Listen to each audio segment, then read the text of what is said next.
That is funny. In the very beginning, when we first started doing this, I could cut right to it and never had any problems and just, I don't know, man, I must be getting old or something. Now we're experiencing all kinds of technical difficulties. Well, Ches Squelks, good morning, YouTubers. This is Inland Northwest Native News. I'm your host, Jeff Ferguson. And I'm your co-host, Margo Hill. All right. Thank you once again for joining us. We are here every Monday, Wednesday, and Friday from 8 a.m. to 8:30, doing a half an hour of kind of what's going on in Indian country on a local, regional, national level, and focusing on tribes of the Inland Northwest, as far east as the Blackfeet, over to the Colville, and the west side down to the Umatilla, Warm Springs, and all the way on up to the Kootenai of Idaho, the Salish Kootenai, and Kalispels, and kind of everybody in between. And we would like to invite you to join us on Monday, Wednesday, and Friday mornings to keep up with what's going on in Indian country.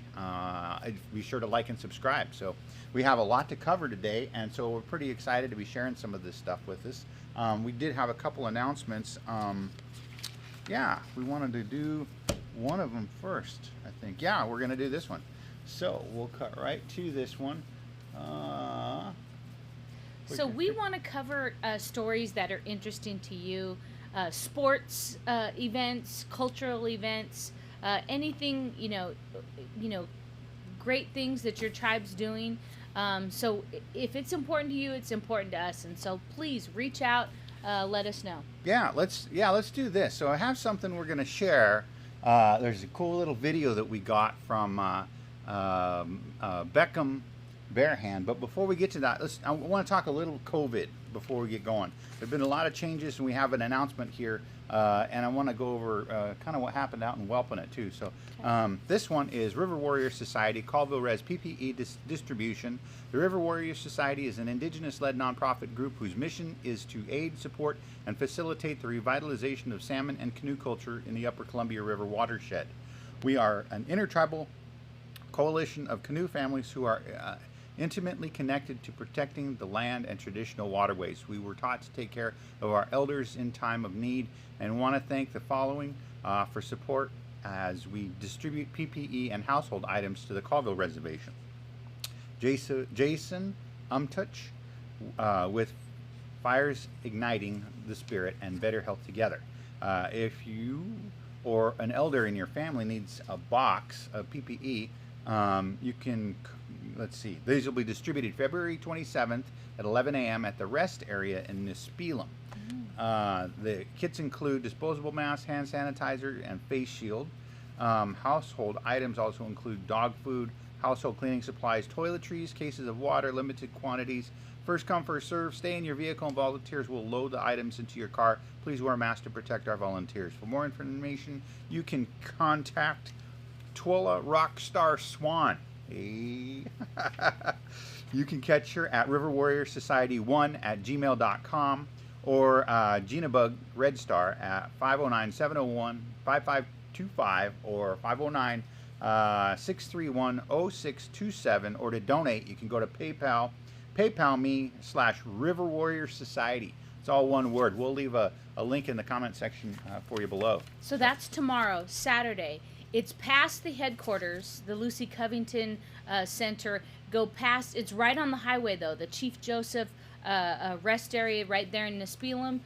So it should be easy to find. Just drive straight on the highway after you pass the headquarters and the community center. All right, so moving right along, we are headed to Welpinit. Welpinit families, pandemic EBT, PEBT is back. Have you heard about PEBT? What is PEBT? It is money to buy food that replaces the school meals missed while schools have been closed or operating with reduced hours due to the pandemic. What do you need to do?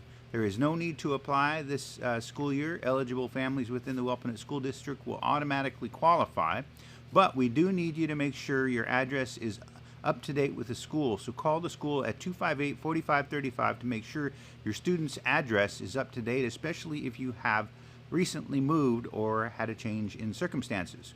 Why? Eligible families will get the benefits mailed to them in March. So keep an eye out for more information. That's going on with the EBT. So, Jeff, that is amazing. You know, a lot of times at school is some of the only places that kids get a good meal. You know, if their parents are working or, you know, busy with other stuff, you know, and so during this pandemic, when they're not in school, they don't have access to that good, healthy food. So for the tribe to step up and recognize that and provide EBT, of course, food stamps, or that's just really a great story, and I appreciate the tribes are doing that. Yeah, that's really cool. So another thing they did out in Welpinut that was pretty cool yesterday, just yesterday, they had their vaccination set up. Welpinut, Washington, COVID-19 vaccine and testing clinic held at the Powwow grounds. That was yesterday on the 25th, and they had, I heard a couple different. I heard they had 300 doses. I also had they had 400 doses. I think by the end of the day, I heard somebody said 500. So. Well, it's pretty amazing. You know, all of our tribes are stepping up. The past 2 days, the Confederated Tribes of Umatilla, you know, had a mass vaccination. Here, the Spokane tribe is doing their mass vaccination. You know, we started with our elders and our language speakers. Of course, those frontline folks were first, law enforcement, healthcare workers. Here we see our community. I know there were, you know, not only our regular staff, you know, the clinic director, the acting director, Tressa, or providers like John, but also staff and community members like Monica, who just stepped up and volunteered. I know my kids drove out to the reservation and were able to get their vaccination, and so I'm real pleased and glad to see large vaccinations. We're working hard across Indian country, and for our folks to be able to have that opportunity. You know, Jeff, we're a higher risk for COVID. You know, we are, you know, 4 and 5 times more likely to be hospitalized because of COVID. You know, we have some of these disease, whether it's diabetes or asthma, these things make us to be at a greater risk. And we are 2 times more likely to die from COVID. And I'm doing research on this, so sorry if I get a little bit ramped up. But you know, we have folks as young as 45 that are passing away, where in white communities the ages are higher, 65 to 75. It's really hitting our communities hard. At Navajo Nation, there's been over 1,155 tribal members of the Navajo Nation that have passed away. Wow, that's a lot. Yeah. So, try to switch gears here real quick. We have I'm going to try to do this. It's sometimes challenging to do all this on one computer. Yeah, so Jeff has a video, a Million Dream studio recording. We wanted to show you a little bit. Jeff BareHand, his son Beckham, they sang this song, and he grabbed a little friend, Isabel, and so his dad, being a video guy, recorded it, and so he recorded these 2 young individuals singing the song. And, you know, Jeff wanted to capture that moment before your voice changes. When you're a young man, you know, I've hired some youth choirs in my community college days, and your voice changes for young men. And so Jeff wanted to capture that, and he did. And we're going to hear that. So let's get to it. See if we can get some audio going here.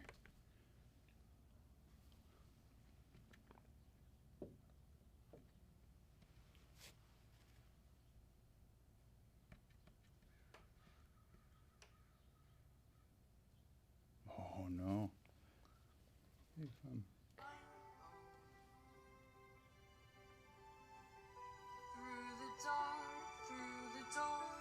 Through where no one's been before, but it feels like home. They can say it all sounds crazy. They can say we've lost our minds. I don't care, so call me crazy. We can live in a world that we design. 'Cause every night I lie in bed, the brightest colors fill my head. A million dreams are keeping me awake. I think of what the world could be, a vision of the one I see. A million dreams is all it's gonna take. Oh, a million dreams for the world we're gonna make.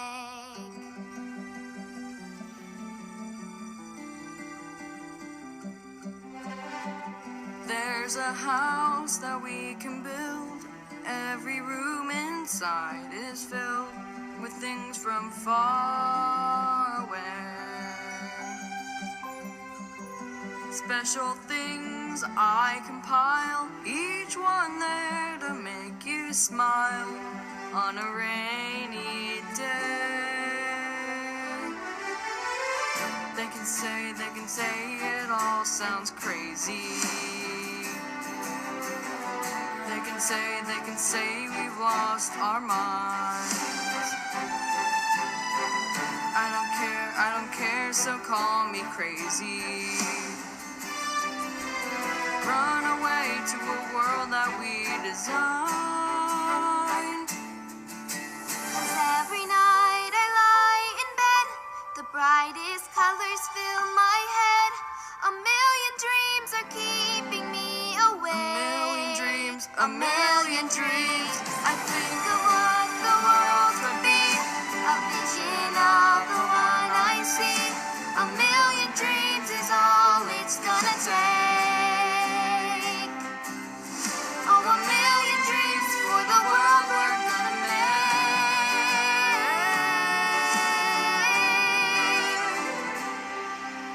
For the world we're gonna make.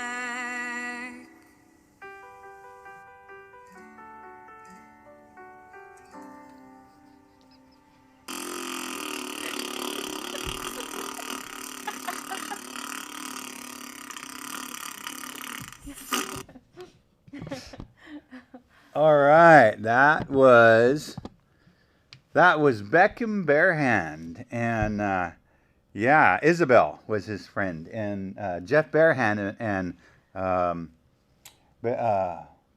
was it Bear Star Media? Is that? Gosh, I just got kind of. Sorry, we're getting emotional. Oh my gosh, darn it, BareHand! You got me crying, tears. Holy smoke, we have so much talent in Indian country. That just brought tears to my eyes and overwhelmed me with emotion. You know, Disney has nothing on us, our Indian country. You know, our young people, our youth, we don't actually have the technical training for singing, but right there you hear Beckham and Isabel. Oh my gosh, that was just beautiful. And to be able to share that with you, that was just awesome. BareHand Media, you guys just do an amazing job. But to capture that moment, and Jeff BareHand shared that 2 weeks later, his son's voice was changing. So he just wanted to capture that moment. And boy, by gosh, he captured it. Again, our youth have so much talent. We just have to support them and be there for them and make them feel special and see their greatness. Our young people are out there. I'm overwhelmed. Go ahead, Jeff. Shout out to Sky Bear Media, and they do wonderful things. Jeff BareHand is the owner. Beckham is his son, and they did awesome. In his statement he wrote, "My son Beckham sang this song all the time, so I grabbed a friend of his, Isabel, and recorded them singing it because I wanted to record it. I wanted to record him singing before his voice changed, and it did only a few weeks later." So yeah, that was pretty exciting. We wanted to share that with you. We do have the ability to run videos here, so if you guys have any good videos along that lines or something, then feel free to send them. Let us know. You can we'll leave the link to that in the comment section below. So if you want to go check it out, feel free to. It's a wonderful, wonderful video they produced. It's on YouTube, and you can check that out. So we better keep moving along. We have some updates on the. Oh, we have an open call. We have right here. Oh, we have an open call. The Native Arts and Culture Foundation is now accepting applications for the LIFT Early Career Support for Native Artists program. LIFT will provide a one-year award for early career Native artists to develop and realize new projects. The program's focus is to provide financial support and professional development to artists whose work aims to uplift communities and advance positive social change. LIFT is a monetary award of $10,000 for a proposed project of $2,500 marked for the artist's benefit and well-being. Up to 20 artists will be selected for LIFT awards. Individual Native artists working in dance, choreography, fiction, poetry writing, film, video, multidisciplinary arts, music, performance art, theater, and screenplay writing, traditional arts or 2D and 3D visual arts. For a full description of the program and eligibility requirements, we will leave a link. The deadline, Tuesday, March 16th, 2021, 5 p.m. Pacific time. Don't wait. Get out there and apply for those LIFT scholarships. Yeah, those are just, another one of those opportunities where, you never know who's going to apply and who's not. Sometimes I remember when I first started applying for grants that I got a couple of grants I never thought I would get, but they said that they didn't get as much marketing as they thought they would, so they didn't have as many applicants. So I was able to benefit from that. And so I always kind of, I try to throw out as many grant applications as I can. And when they come in and you can do, or when they come in, you just do with what you can get, And that's a good one, up to $10,000. That's great. So moving right along, happy birthday to Buffy. Buffy St. Marie turned 80. So it's pretty exciting. If you remember, we had Buffy St. Marie came out to the One Heart Native American Arts and Film Festival. I guess it was 2 years ago. Was it 2 years ago now? Yeah, it's something like years. that. But this prolific and legendary musician, activist, and educator and visual artist turned 80 on February 20th. So happy birthday to Buffy St. Marie. So that's good to hear. She's still out there doing stuff. Man, she put on a great show when she came out. That was pretty cool. I had never seen her before, but she had a lot of energy. So she would have been... She was amazing. I can't even believe she's 80. That's insane. She's just full of energy. A rock star for 3 decades or however long she's been performing. That's amazing. Well, that would have made her like 78 when she was... Holy cow. That was awesome. Yeah. And we feel our bones creaking when we get up in the morning. Here she is, 80, in her leather, and just singing, kicking butt. Yeah, that's amazing. Really cool. All right, moving right along, we have an announcement: missing and murdered Indigenous women. This one's for Tiki Spotted Wolf, age 17, and Marie Ricker, age 14, went missing from the airport in Poplar, Montana, on 2/23. We know that by phone messages found they were going to meet up with someone to buy or sell something, and they haven't been seen since. We will leave a link to this poster in the comment section below. This is a better look at Tiki Spotted Wolf, age 17. And then we have a better look at Marie Ricker. So keep an eye out for these two gals. So... Jeff, we are doing everything we can across Indian country to bring awareness to this issue, murdered, missing Indigenous women. We have a workshop that we'll talk about a little bit later. But these young girls, they're, lured into partying or abducted from tribal parks. We've got to train our kids not to walk around with those earbuds, to be on alert, to not trust people. In Indian country, we have such extended family systems that sometimes we trust people. And unfortunately, we've got to be careful and educate our children about the hazards or the dangers, the risks that we have as natives to get lured into human trafficking even. There's all kinds of concerns. They might start with just, hey, let's go to a party, and they could give you drugs, and before you know it, you're taken. Yeah. It's still an ongoing issue. And it's one of those things. And I wish, with all the effort that has been put into it over the last few years, and all the funding that's come down for the investigators and such. I wish we could say that there was a grip on it, but there's still no grip on it. So it's kind of sad. And Jeff, there's also a MMIW discussion and film. I don't know if we have a clip for that, or if we don't have bring a clip, okay. but I do have a flyer. Okay. So. Yeah, so one of our followers shared with us to help raise awareness and also fundraising. They're going to going to have this event, Chamak Shiki. Just saying thank you. This film and discussion is February 27th. Again, that's Saturday, tomorrow, 12 p.m. Pacific time. We'll leave a link. There's a Zoom meeting and the ID number for the meeting ID and the passcode. So please check out that film, bring awareness, and give some dollars to help protect our people, and we appreciate it. So yeah, and I will say, if you for some reason cannot get, we will leave the link for this below, but you can also come back to this video, and in the lower right hand corner of the poster, if you take your phone and click on that QR code down in the corner, that'll take you to it too. So if you have any difficulties with the link that we leave, you can always go through the QR code. So anyhow, moving right along, we have that's this one here. Okay. I want to talk about a bill that's here in Washington, a bill to ban Native American mascots at schools. So this is out of Olympia, Washington, the AP.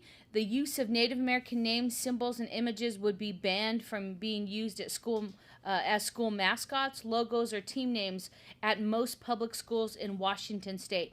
Under a bill passed Tuesday by the state House of Representatives, the measure passed with bipartisan support, 92 to 5 vote, and now heads to the Senate for consideration. If approved by the full legislature and signed by Governor Jay Inslee, the ban would take effect January 1st. Under the measure, school districts would have some time to phase out the mascot, team name, logo, but they would be required to select a new mascot by December 31st and take effect by the end of the 21-22 school year. And again, it said most. I think there's a few exceptions, but starting in 2022, they would not be able to purchase uniforms, include the old mascot name. The ban does not apply to schools located in Native American areas, like where I grew up, to the schools and counties adjacent to Native American areas. As long as the nearest tribe is consulted and authorizes the use of the name. Democratic Representative Deborah Lakonoff, the sponsor of the measure, an Alaska Native who is Tlingit and Aleut, said the bill is an opportunity to do the right thing. Native Americans are Americans, she said during a speech on the House floor. We are not animals. We are not those who you make mockery of, and we are not those who are treated without dignity. This little bill just says we are going to heal and honor and respect one another. Yeah, so this is something that, Charlene Teeters worked on for a long time. She was doing this stuff back in the 80s and was real successful at getting a good following and raising awareness to the issue. And it's still even an issue, especially when it comes to Native teams that have... Sorry about that. I bumped mine. Native teams that have mascots like that. So, I think putting these clauses in there, I think that'll help, because some of the tribes, they have mascots that have Native, and so I think that's a kind of a good solution for this. We'll have to see where it goes. Yeah, I went to school on our reservation, the Spokane tribe, and the Whelpinut Redskins. It's been controversial, but now it's more of a kind of a loyalty, because that's what our parents and our grandparents grew up on. My mom was a cheerleader and played all the sports at Whelpinut High School, and so that's we've called ourselves the Whelpinut Redskins and have been affixed to that name and our blue and gold colors. We bleed blue and gold. Whelpinut Redskins, Whelpinut High School. So it's controversial, and in many times, we understand that mascots are demeaning. If we talk about the Cleveland Indians or some of the mascots that are used, because they misuse our representations. They've got fake war bonnets and paint and tomahawk chops. They're not respecting our culture. Some folks in our community have a different point of view. That's part of our history and culture as a community. Our parents, again, were Redskins, so that's why, there's folks on both sides of the aisle. We very much understand it because, nationally, people make a mockery of our culture in again, those fake war bonnets and painted. We don't appreciate. We are not mascots. We're real people, and so we'll have to check in on that and see how that's going across the state. Lots of issues to unpack when you talk about that. But Jeff, you did a story with Charlene Teeters, and she really talked about neon signs where there were drunk Indians falling down. And so we just have to pay attention to the images, because if there's negative images out there, it can be harmful to our children, harmful to their cultural identity. And that's the main point here, is that we want young people to be able to be proud of their culture and have strong, healthy systems. Jeff, I don't know if you have any other stories, or we have a couple of shout outs. I want to say happy anniversary to Tina and Albert Salmon out of Whelpinut. They've been together, married 37 years, so a shout out to them. Happy birthday to one of my nieces, Nareda Gonzalez. I'm saying it wrong, but Nareda, shout out to you. Yeah, and if you want to see the interview with Charlene Teeters, you can go to the Inland Northwest Native News YouTube channel, and if you look back through some of our videos, you can find that interview. And it's a really in-depth interview. She goes into detail. I think it's 55 minutes or something like that, but it's really, really good. And she talks about being on the front lines at the Cleveland Indians games, the Redskins games back in the 80s with some very powerful Native leaders. Not that she was not a very powerful Native leader, but she was in good company. So I highly recommend you check that out if you can. So I was looking for, we have an announcement here on a National Tribal Leadership Climate Change Summit. I couldn't find the graphic on it, so we'll have to hold off on that one, and we'll bring it up next time. But it's coming up, and we got some time on that. It's not till, I think, what is it, April 1st. So it's coming up April 1st. We'll do a pre-announcement, I guess, Thursday, April 1st. And that's for empowering indigenous youth. But I did want to say congratulations on the video that you did.